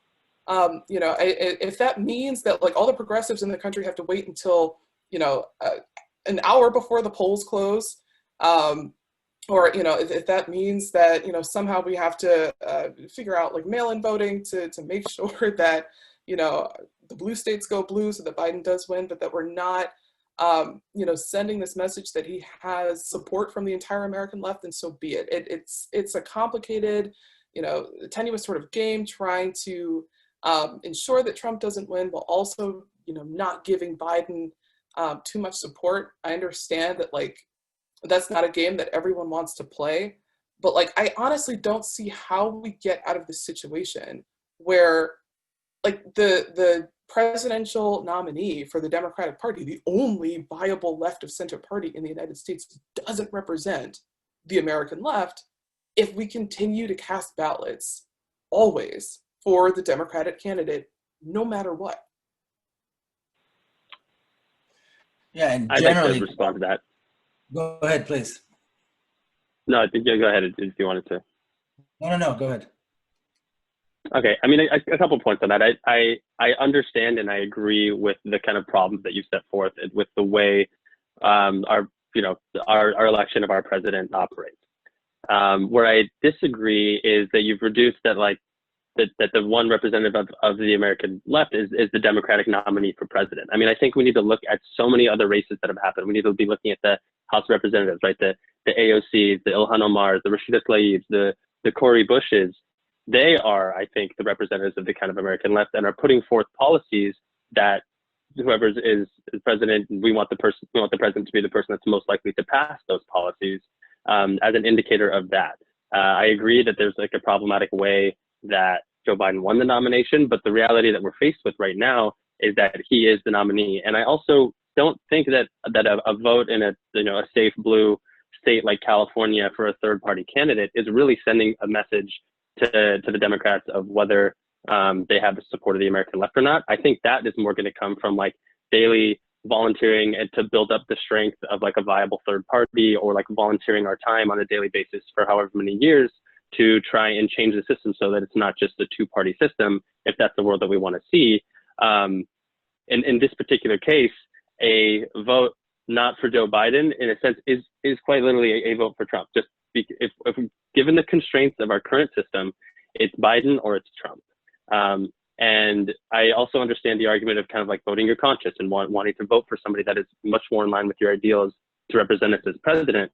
But kind of as far as the way that my conscience operates and kind of the way that I'm thinking about it, and this is a conclusion that I've come to now, and I'm putting forth the fact that I've landed on that I'll be voting for Biden, and I think others should too.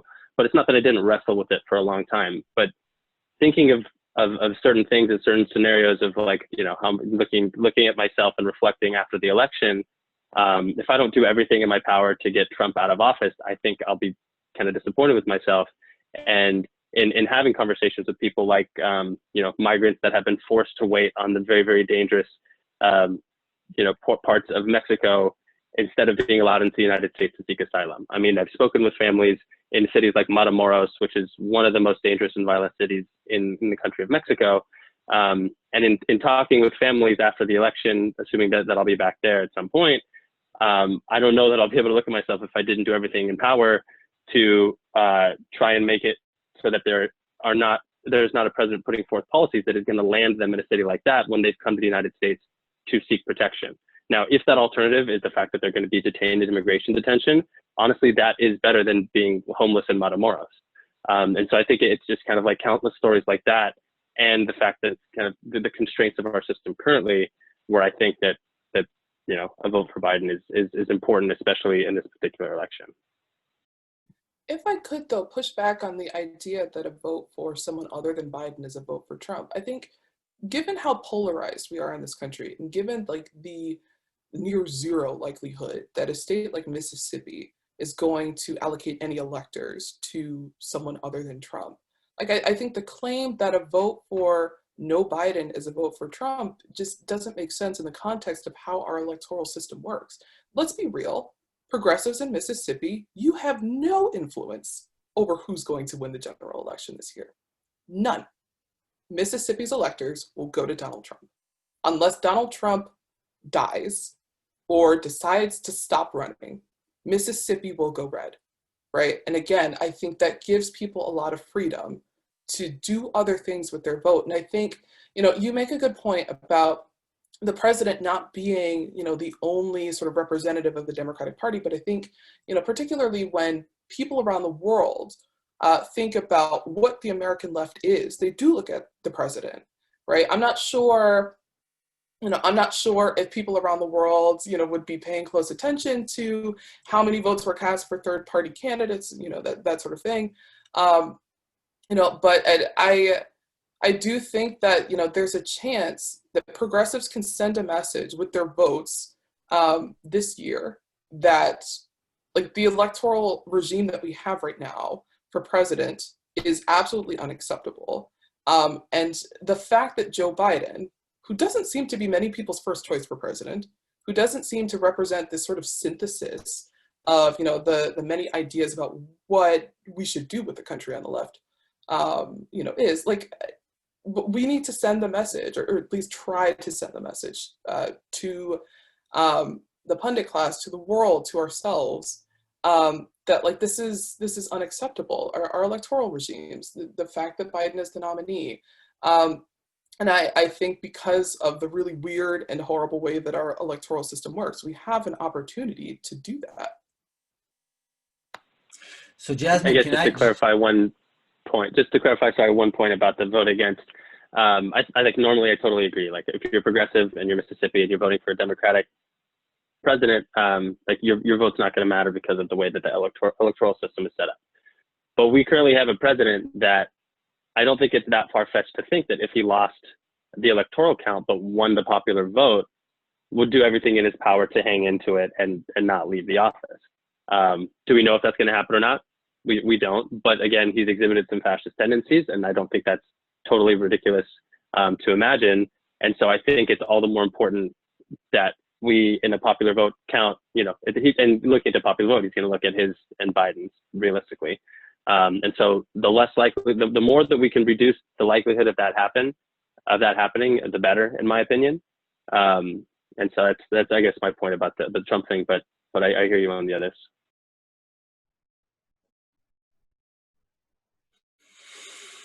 So I think it's I agree with you, Jasmine. I think the whole notion that somehow, first of all, the Democratic Party is left is a little ridiculous, because it's not left. I mean, it's left in relative to in American terms, but it's really not left. And certainly saying Biden and left in the same sentence is absurd. I think that's not an expectation that anybody has.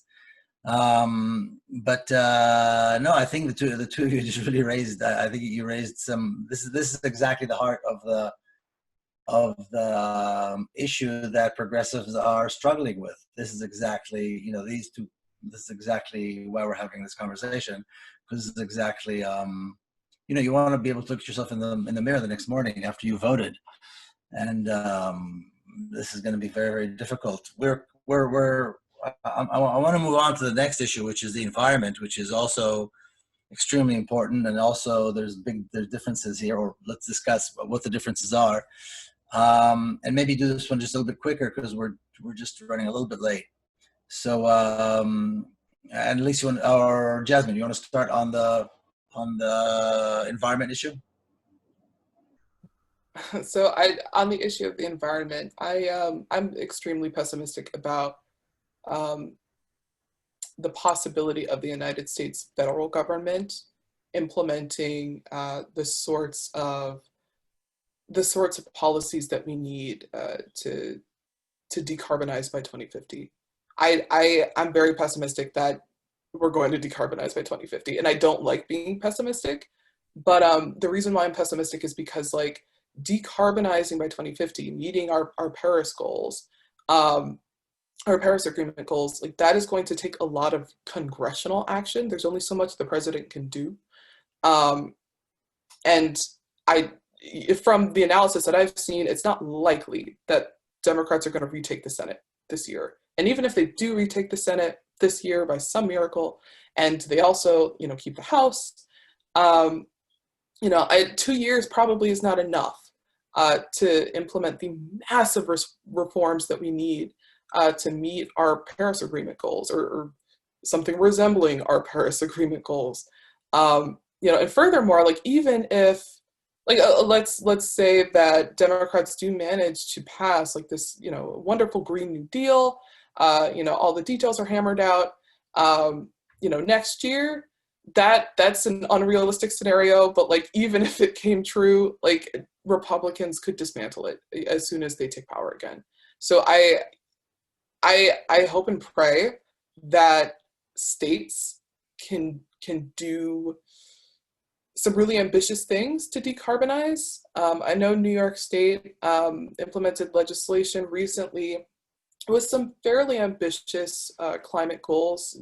We're still figuring out how to implement that. I myself am part of a coalition with Syracuse DSA to try to move to 100% renewable public power, for example. I'm cautiously optimistic about that effort, actually achieving 100% renewable public power at some point in the next decade, 2 decades, right? But I don't see where the United States is going to get to where we need to be on the climate, through federal legislation. And furthermore, this really is my position on a lot of issues, on policing, on the climate, even on electoral change, right? I think a lot of progressive change has to happen at the local and state levels. Because of the way that the US federal constitution works, and because Republicans essentially are guaranteed some degree of control over the federal government, or a very considerable degree of control over the federal government, because the country is polarized, and because the Electoral College and the Senate, they privilege rural white voters.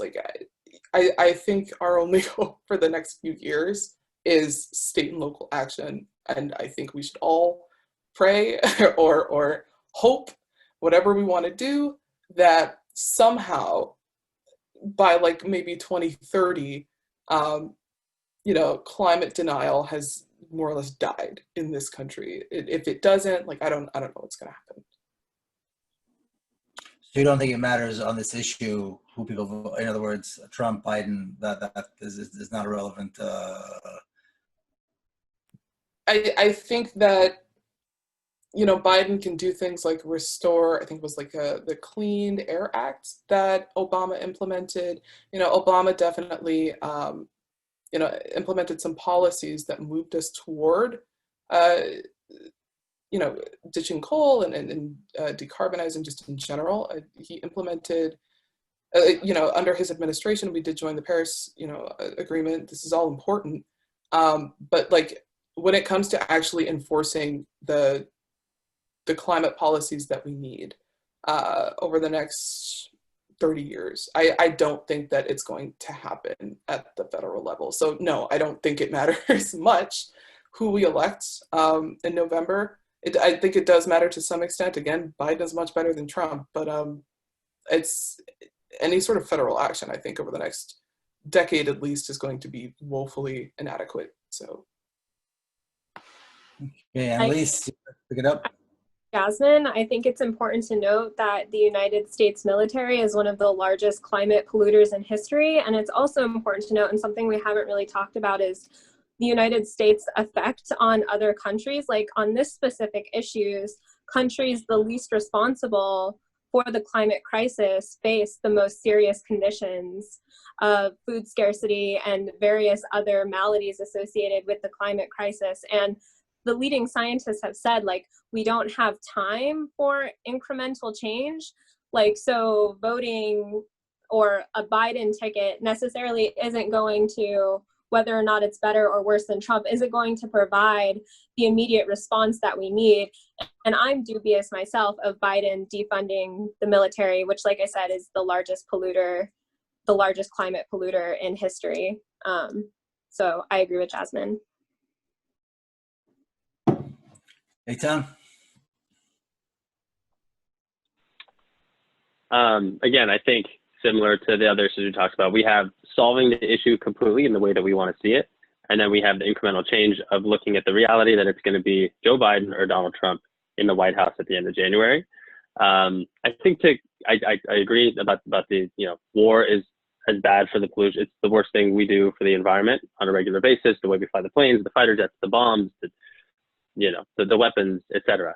But I think to put Biden and Trump in the same bucket when it comes to climate change, I think is a little ridiculous, because one is denying that it's happening and ignoring scientists. The other is doing, to use Jasmine's word, woefully inadequate given what we need to do.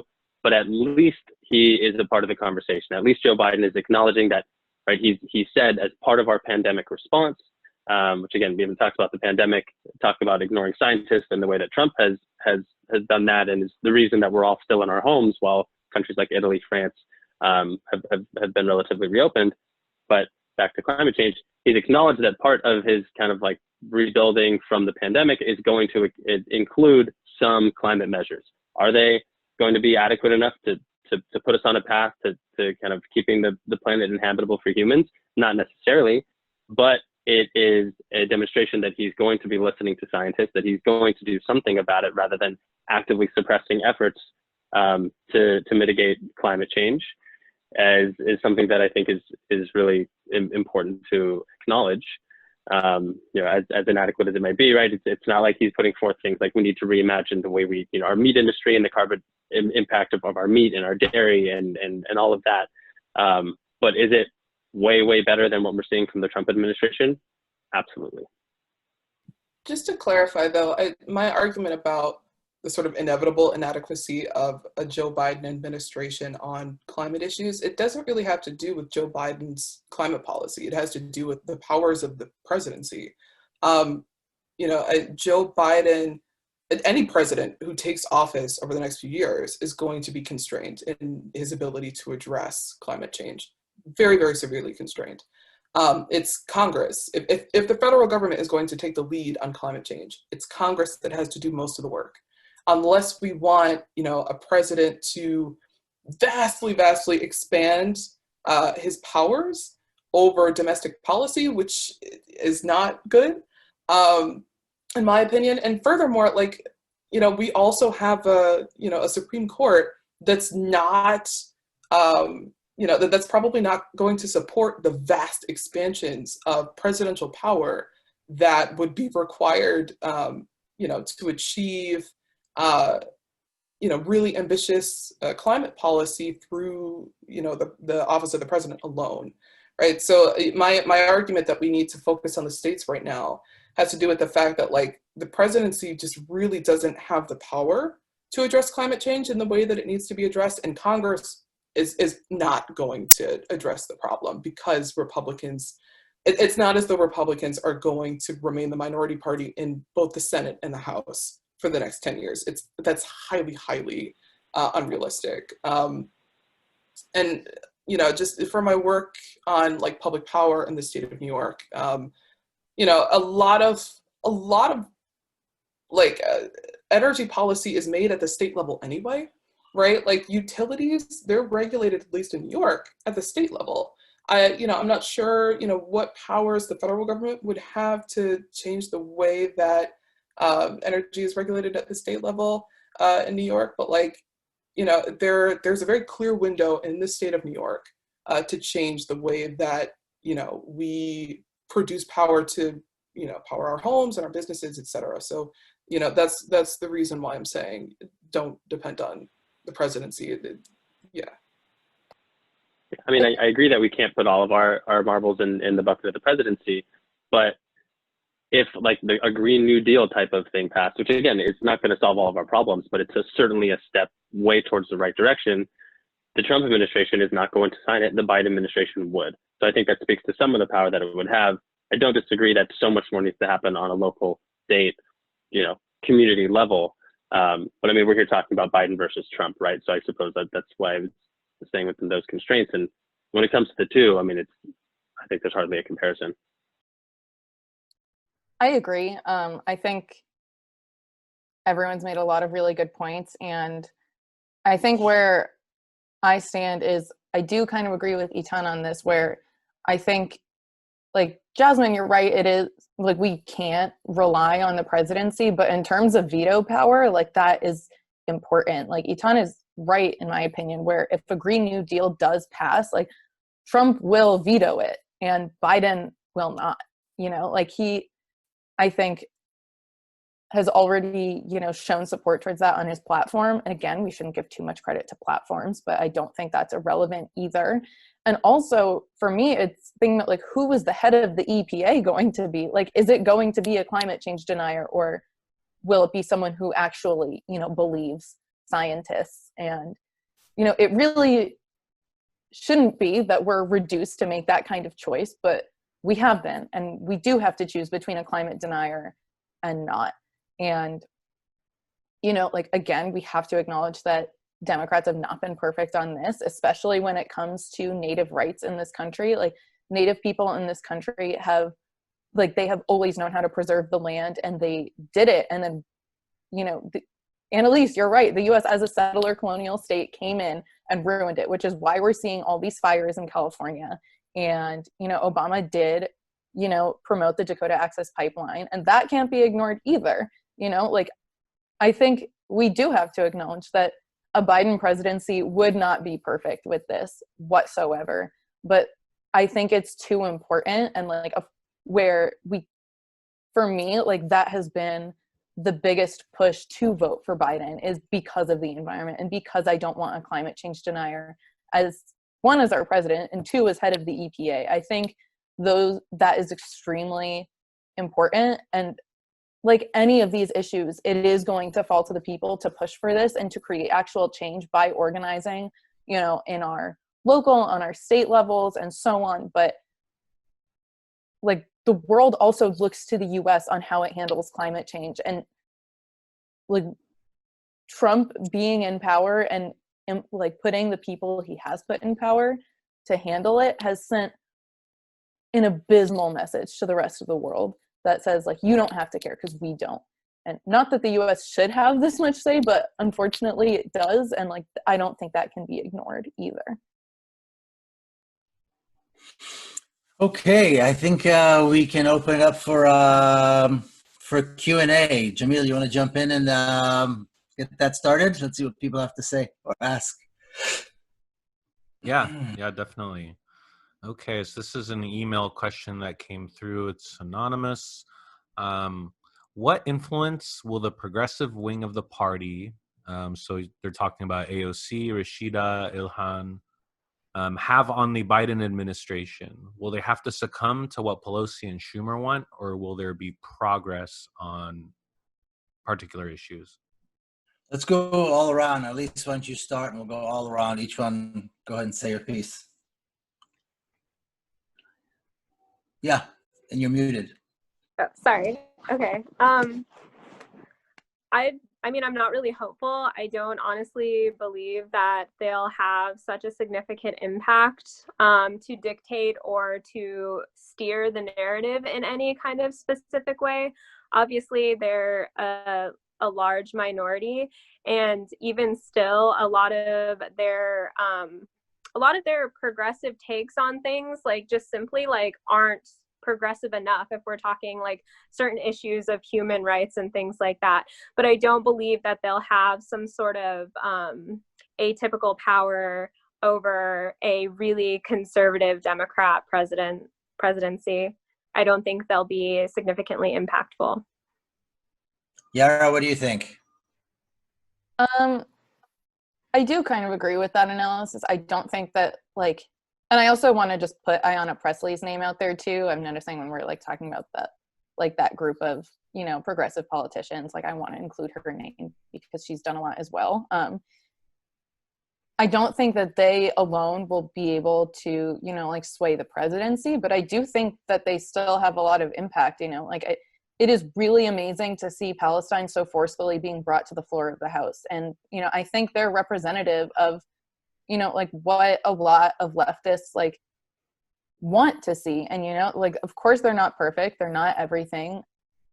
Again, you know, like we can say this over and over, we can't rely on our elected officials, but I do think they still matter. And, you know, I think they're representative of, you know, what a growing population of people want. And they are bringing those issues up, you know, where they weren't before. And they're really adamant about bringing those issues up. And I think that can't be ignored either.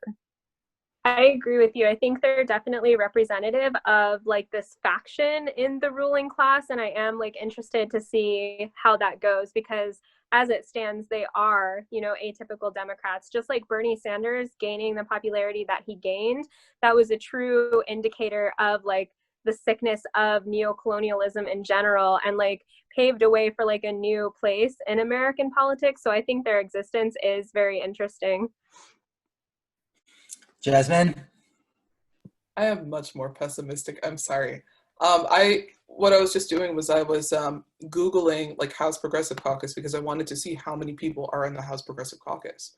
I'm looking at like the page that immediately comes up when you Google it, and it seems as though there are like 95 members of the House Progressive Caucus in the House. I would love for someone to fact check me on that. Like my concern is like, and I'll use my own personal experience as an example. I'm a progressive, right? In fact, I'm a little bit more than a progressive, but like I'm a progressive, you know, let's for the sake of this argument, call me a progressive. There are lots of progressive people in my hometown of Syracuse. Again, you know, my hometown of Syracuse, generally progressive, like most cities in the United States. But because of the way that congressional districts are sort of cut in New York State and around the country, I essentially don't have a representative in Congress. Like my congressman is a Republican, John Katko. He's one of the moderate Republicans. I used to think that I could sway him on issues. I genuinely don't think that I can at this point, even with like a coalition behind me. Even if the number of progressives grows in this country, and I do think that it is growing, like that doesn't mean that progressivism is going to be represented in Congress, right? AOC, it's worth remembering, represents a super solidly progressive district, right? She's out of New York City, like solidly progressive, her district. You know, I think the same can sort of be said of Pramila Jayapal. My concern is that, like, Joe Biden and, you know, the sort of old guard in the Democratic Party, Schumer, Pelosi, et cetera, they won't have to listen so much to progressive voices because, like, you know, place-based voting and the way that districts are designed in the country means that progressives can have their voices drowned out by more moderate people on the left, and also just conservatives, right? So I don't know. Like, I don't know how much influence, like, the progressive people in Congress will have over other Democratic federal politicians. I'm pessimistic. Hey, Tom. Well, while I agree that I don't think the progressive wing has all the answers to all the issues that we're talking about, I'm actually a little bit more optimistic. I'm as optimistic as I've ever been in their ability to sway. And I think that I mean, there's an example for each of the issues that we talked about. If you look at some of the legislation that the House has put forth. So climate, right? They're leading on the Green New Deal, which again, we mentioned is not perfect. It's not all the answers that we want, but it's as progressive a New Deal as we've seen, and it's being led by these progressives in the House being put forth. If we're looking at immigration, the House already passed a Daca bill that would create a pathway to citizenship for undocumented folks. That's great. That's super progressive. That's another example of them pushing the House to do that. Palestine, we talked about the Representative McCollum bill, you know, and the way that has been put forth. It hasn't been passed yet, but it's being a significant part of the conversation. These progressive folks that we've mentioned, they support BDS. I think that's strong. I mean, again, it's not perfect. It hasn't moved very far, but I'm hopeful for it. And as far as their ability to push and sway some of the other folks in the Democratic Party, I think, kind of going back to the environment, the fact that Kamala Harris recently jumped on the Green New Deal bandwagon didn't initially, proves that they can be swayed in that direction and pulled by the progressive wing of the party to do it. Because at the end of the day, I mean, these are politicians. They're going to listen. They can be pressured, especially in the progressive direction. So I don't think they have all the answers. I'm not going to solve all the problems, but I'm as hopeful as I've ever been. Yeah, and I'll just add to that. You know, obviously the political system in America is difficult. Is a difficult nut to crack. But we've seen a few cases in the primaries where very progressive, radically progressive, or what would be considered radically progressive in American politics, candidates have beaten incumbents that have been, you know, these white, crusty, politicians that have been, you know, become part of the scenery, you know, for decades, and they've just been kicked out, which was great to see. So again, if there's any hope, then there's hope there. And the hope is, of course, that these tendencies would somehow grow and force the those that are actually have executive powers to change policy and to act on that. What's next, Jamil? Do you have other questions? Yeah. So this question is from Marina. The question is, I feel both tickets are just as bad in terms of Palestine, but Trump will be a disaster for the country and the world in so many ways. I think that Biden may be more pressurable on Palestine before and after the election, but how do we effectively do that? How do we effectively do that? Let's go around quickly. Ethan, you want to start, and we'll go back the other way. I think we effectively do that by, continuing to listen to the Palestinians that are most impacted, right? Continuing to push forth with BDS, continuing to raise awareness of the fact that that they're undergoing, that they're living under occupation and what that actually means. Continuing to talk about the siege on Gaza. I think storytelling is always a really powerful tool for that. But then I also think that a really important part is we're facing a really tough battle in that because of the amount of money, power, and influence that the kind of the Israeli lobby has. And so part of that could be starting with the combating the conflation between anti-Semitism and criticism of Israeli policy is really important. Kind of taking it one piece at a time and just continuing with the narratives that we have. Yara? For me, I think part of it definitely includes moving the embassy out of Jerusalem. I think that is incredibly important, and like to not acknowledge Jerusalem as the capital of Israel, but also like I think it goes so beyond just Biden. Like I think it includes like showing up for Palestinians, you know, through money, through protests, through petitions. I mean, through anything that we can do, like we have to do it. We have to show up for Palestinians. And I think that also means, you know, like voting in our local elections. And like we're seeing that by having Palestinian women like in the House. You know, I think that is huge, you know, being like, if you want to talk against Palestinians, you're talking against a United States elected official. I think that actually, you know, like has a really large impact. And there are so many things we can do that, you know, other people could go into far more detail on, but I do still think it's possible. Jasmine? I think the prospect of the Black Lives Matter movement and the U.S. decarceration movement and criminal justice reform movement doing a lot of good work to change people's attitudes on Palestine is really, really good. To be quite honest, I don't have a lot of faith that we're going to be able to change most Republicans or most conservatives' views on Israel-Palestine. I think at this point, this country is too polarized for us to really move the needle in the next decade or two for the right on Palestine. But I do think that there is a lot of room for moving the needle on Palestine for the left. I think it is possible for us in the next decade or two to get the left in the United States to a point where like it's pretty rare and pretty unacceptable to be for any solution to you know the human rights atrocity in Palestine farther to the right of end the settlements and like either produce some sort of like a Palestinian state or you know, make the state of Israel a secular state with an aspiration toward equal rights. And that struggle is going to take a long time, but you know, that's the aspiration. So yeah, I think that Black Lives Matter activists need to take the lead. You know, indigenous rights activists need to take the lead. Feminists need to take the lead.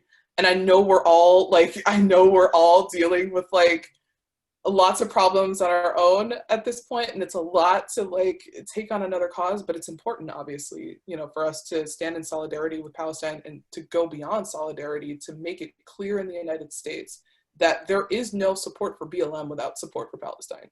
There is no support for feminism without support for Palestine. There's no support for any progressive cause for marginalized people without support for Palestine. I think that's how we make progress here. Yep. And Lisa, your turn. Jasmine, I agree with you wholeheartedly. At least for me, what my opposition will be if Biden gets elected is the same thing it always will be. Like, I want myself and all people who are fighting for people around the world, marginalized folks around the world against US imperialism, is to hit the streets and make Joe Biden answer for this stuff. We've seen Trump address these things consistently on television all the time. And that's something we need to do with Biden too. Just because we get a Democratic president, it doesn't believe all of a sudden, or it doesn't mean all of a sudden that Black Lives Matter here. It doesn't mean that there's going to be international solidarity with struggling folks and marginalized folks all around the world that are being crushed by US sanctions and US imperialism. So my plan will consistently be to agitate, educate, and organize, the same as it's always been. Like, I'm fighting against one machine regardless of who's in the driver's seat. And that is like the United States war machine. So it'll be the same. And I would hope that other progressive folks similarly fall in line. Like, I don't think Biden deserves a comfortable presidency without question. I don't think he deserves people, you know, I don't think voting should be our only form of dissent as people who identify as progressives in the United States. Yeah, all of you. That's great. I agree with all of you. That was brilliant. I want to add just one more thing. If people want to look at previous events, previous panels that we've had, we've dealt with all the various issues, or some of the various issues, where the Zionist influence is really, really, really set and very, very strong. One was the education and the textbooks in public schools and how they influence that. So we had a couple of panels about that. Just how influential they are in local politics. People usually think of the Zionist, the Israeli lobby, as a bunch of people up in Washington D.C. lobbying members of Congress. You should look at every race, every local race, city council, state legislature. They are there.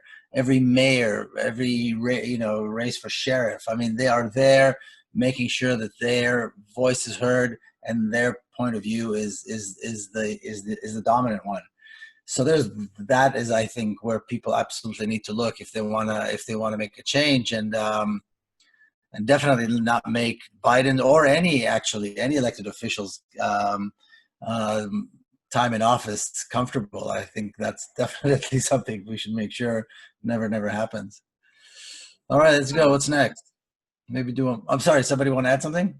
Yeah, I'd just like to add really quickly. I completely agree with Annalise and Jasmine. And Miko, I actually work with the National Arab American Women's Association. So I have coworkers that have appeared on those panels, and a lot of our work has been on the U.S. education system and, actually changing textbooks and school resources to not be biased against Palestinians and Palestine specifically. A lot of these resources can say the word Palestinians, but are completely barred from saying the word Palestine, which is a huge problem that, I think it's really important to address these starting in education, to talk about Palestine in education, to, go against these biases and these myths against Palestinians as terrorists young. Like, teach children that Palestinians are not terrorists, that they are not horrible people, that they are victims of a genocide, of ethnic cleansing,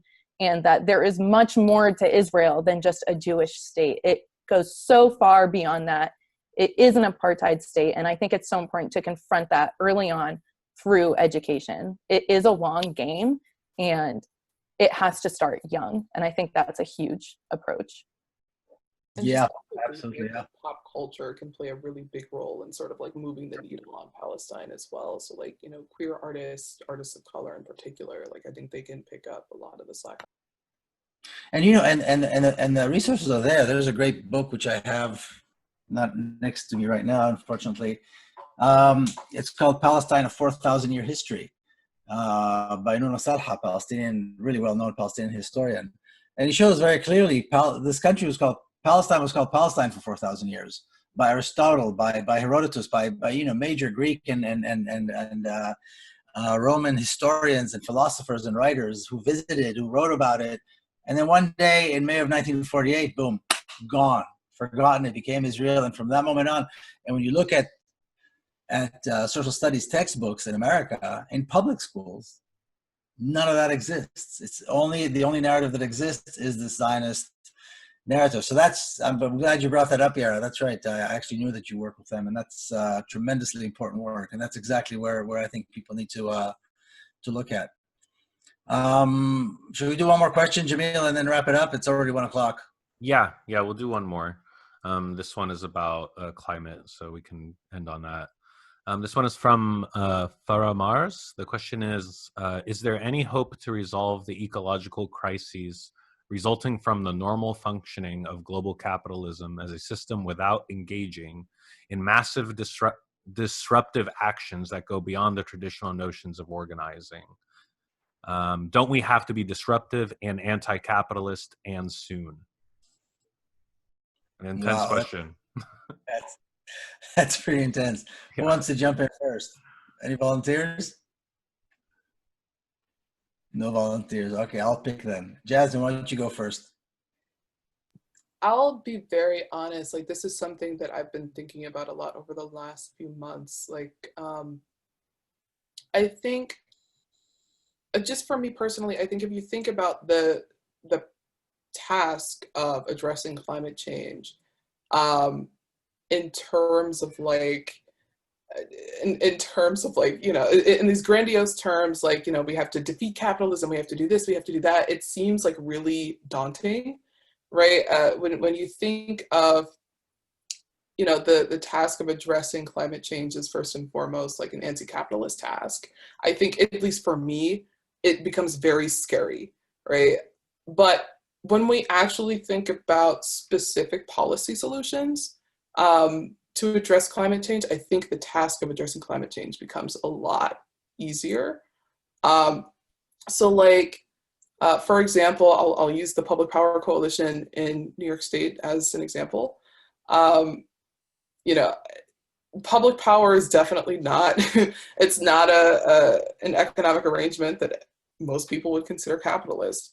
But, you know, the bills that the New York State Public Power Coalition are introducing, and they're different bills with like very significant differences.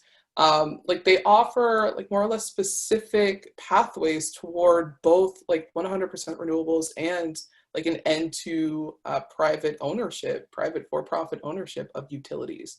So I think in essence, you know, if we can get excited about like policy details and in particular about like the nitty-gritty of policy, if we can all, and I do mean all, become policy experts, become policy wonks, and, you know, get excited about like learning about policy experiments, ongoing policy experiments, past policy experiments that have, you know, that have created good change, that have led to less carbon emissions, that have, you know, made energy more accessible, et cetera. If we can actually focus on policy solutions that are out there, and the policy solutions are out there, people are working on them, you just have to Google them. I think that's how we move forward with this, just by talking about and being excited by specific policies. Excellent. Yara? I think it's a huge question. I think the short answer is yes, we do need to do it, and soon. I completely agree with Jasmine. Climate change is enormously a capitalist issue. In terms of how to do it, I also get, it feels really daunting to me too, especially because as a consumer, like there's only so much that I can do, you know, like so much of climate change is caused by globalization, by denying indigenous people the right to manage the land, by allowing corporations to pollute the way we do. And as a consumer, capitalism is such a trap because it is so hard to act outside of it. Like if you know, only have so much money and Amazon has things cheaper than anywhere else, like it makes sense in that respect to order from Amazon, but Amazon is doing awful things for our climate and they're not paying for it whatsoever. So I think in that sense, it's really difficult, you know, as a consumer to feel like there is that much I can do. But at the same time, I feel like there is also like an obligation to do it, you know, whether it's meaningful or not, to take those steps anyways, I think still matters, you know, wherever we can. But I do kind of agree, there does need to be, you know, like mass pressure and mass uprising against climate change that, you know, like is organized, is strategic to push, you know, like our elected politicians who can actually enact policy to the left on climate change, which I think has been happening with some success, but I do think it needs to be even more. I think it does need to be more strategic, more planned out to exist in the long term. But that is very forceful on creating, you know, green policy very soon. Yeah, and Lise?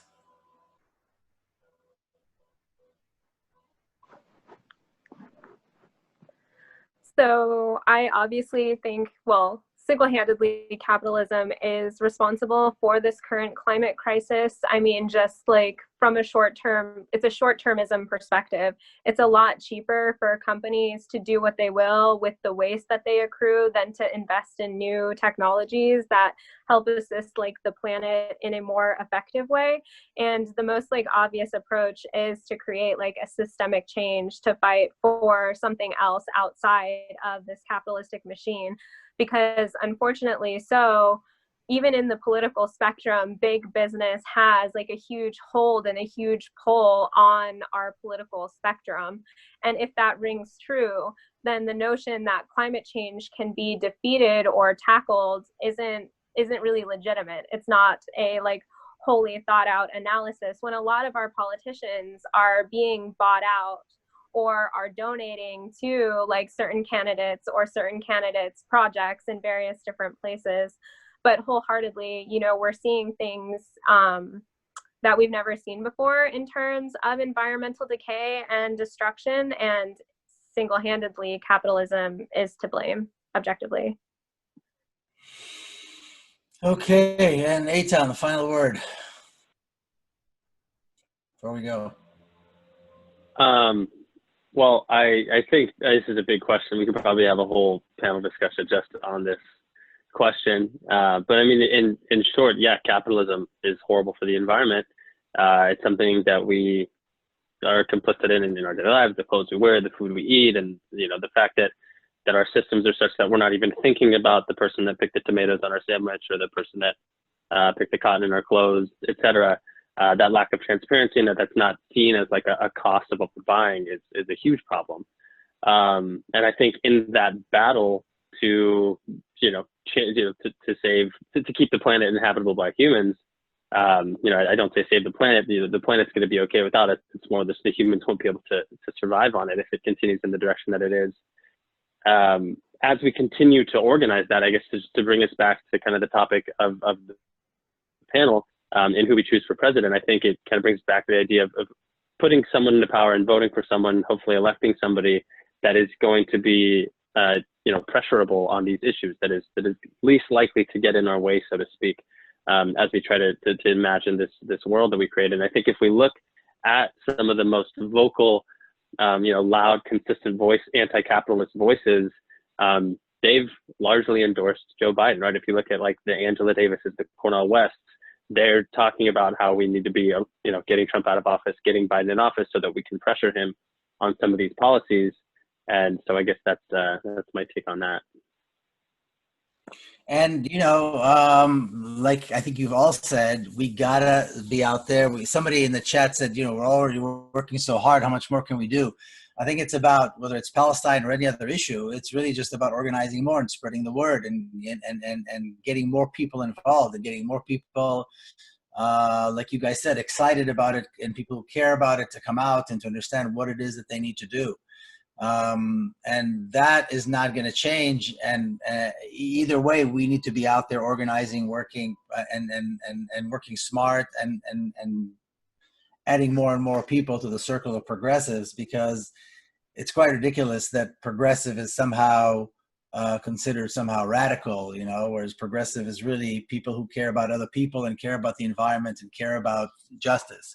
So that's really where we want to bring more and more people in to understand that, and then to work as hard as they can and as hard as we can to bring about the change that we need.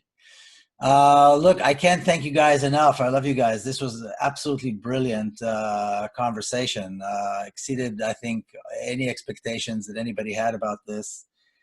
So thank you again so much for your time, for your, you know, being so articulate and you know, thinking about these things and expressing yourself so well and knowing so much. This was really invaluable stuff. We're going to have this, of course, it's going to be on YouTube. It's going to be on mikopeled.com, so people come and refer to it and listen to it later on. Yara, Jasmine, Annalise, Eitan, thank you again so much. You guys are absolutely terrific. Jamil and Michael, thank you guys for your help. And we'll see you all soon. Thank you. Take care, guys. Bye-bye.